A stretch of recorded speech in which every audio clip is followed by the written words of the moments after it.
शहरी निकाय चुनाव को लेकर भाजपा ने कसी कमर, दिया एक दिवसीय धरना। बोकारो शहरी निकाय चुनाव अविलंब ईवीएम से करवाने तथा चुनाव दलीय आधार पर कराने की मांग को लेकर भाजपा जिला इकाई ने सरकार पर हमला बोला है। आज चास नगर निगम कार्यालय के समक्ष एक दिवसीय धरना देकर अपना विरोध जताया। यहाँ बोलते हुए वक्ताओं ने कहा कि सरकार पिछले दरवाजे से शहर की सरकार पर कब्जा करना चाहती है। भाजपा ऐसा होने नहीं देगी। सरकार को पता है शहरी क्षेत्रों में भाजपा की पकड़ मजबूत है, इसलिए सरकार इसे दलीय आधार पर कराने से भाग रही है। वहीं धरना में मौजूद बोकारो के पूर्व विधायक विरंची नायर ने सरकार पर जमकर निशाना साधा। इधर चंदन कियारी के पूर्व विधायक सह मंत्री अमर कुमार बावरी ने सरकार पर निशाना साधते हुए कहा कि भाजपा शहरी निकाय चुनाव ईवीएम से करवाने की मांग करती है, साथ ही निकाय चुनाव दलीय आधार पर करवाई जाए। सरकार चुनाव टालने के सारे हथकंडे आजमा चुकी, परंतु माननीय उच्च न्यायालय इस पर पूरी तरह नजर बनाए हुए हैं। हम चाहते हैं कि शहरी निकाय चुनाव की घोषणा जल्द हो। गौरतलब है कि वर्ष 2020 में ही निकाय चुनाव का कार्यकाल समाप्त हो चुका है, परंतु कोरोना की वजह से चुनाव टालना पड़ा था। बीते 5 वर्ष से चास नगर निगम का चुनाव लंबित है। भाजपा आज इसी मुद्दे को लेकर सरकार के खिलाफ मोर्चा खोलते हुए सरकार पर हमला बोला है। बोकारो से राकेश कुमार सिंह की रिपोर्ट।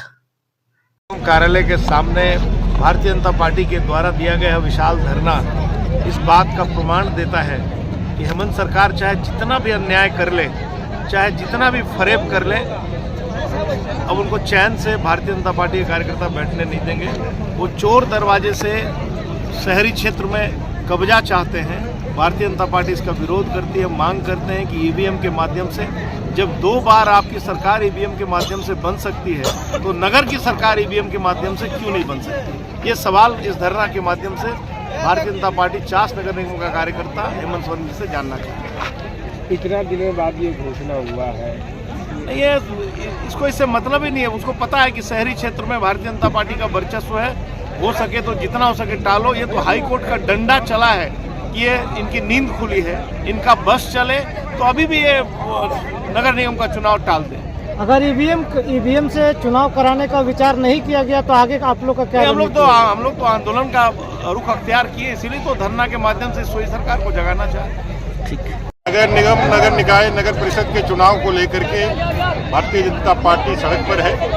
49 जो अपने क्षेत्र है, उन 49 क्षेत्रों में अविलंब चुनाव की तिथि घोषित करे, ईवीएम से चुनाव कराया जाए और दलीय आधार पर कराया जाए। और इसके पीछे का तर्क यही है कि दलीय आधार पर रहने से भ्रष्टाचार पर अंकुश लगेगी। ईवीएम से कराने से निष्पक्ष चुनाव संपादित होगा और जल्दी चुनाव कराने से आप जो नगर निगम में जो अभी अव्यवस्था दिख रही है उसको दूर किया जाएगा। उसी को लेकर के आज हम लोग नगर निगम चास क्षेत्र में इतनी बड़ी संख्या में लोग आज धरने पर आए हैं और हम लोग ये मांग करते हैं कि अविलंब चुनाव की तिथि। बहुत लेट से चुनाव का घोषणा वैसे देखिए, सरकार तो चुनाव कराना नहीं चाहती है। माननीय उच्च न्यायालय के दबाव में ये सरकार अब बाध्य हुई है कि चुनाव कराने के लिए आगे अपने आप को प्रस्तुत करेगी। अधिकारी भी बेलगाम हो गया है अभी आज राज्य में। जब जो अपनी व्यवस्थाएं हैं उन व्यवस्थाओं को तोड़ करके, उसको बाईपास करके अगर व्यवस्था चलाने का प्रयास किया जाएगा तो अधिकारी बेलगाम होंगे ही। जो अपने निर्वाचित जनप्रतिनिधि रखते हैं उनके अकाउंटेबिलिटी होती है, जवाबदेही होती है जनता के प्रति, क्योंकि हर 5 साल में जाकर के उनको जनता के पास से पुनः अपने लिए मैंडेट प्राप्त करना होता है। पदाधिकारियों के पास ऐसा कुछ भी नहीं रहता है। वो निरंकुश भी हो जाए तो बहुत ज़्यादा होगा तो उसकी तबादले होंगे। वर्तमान की राज्य सरकार ऐसे अधिकारियों के माध्यम से, पदाधिकारियों के माध्यम से नगर निगम क्षेत्र को भ्रष्टाचार का एक अड्डा बना लिया है और लूट का एक अड्डा बना लिया है। क्या लगता है इसमें इस धरना से कितना असर पड़ेगा? असर पड़ेगा, आप देखेंगे बहुत जल्द इसका जो है रिजल्ट आपको मिलेगा।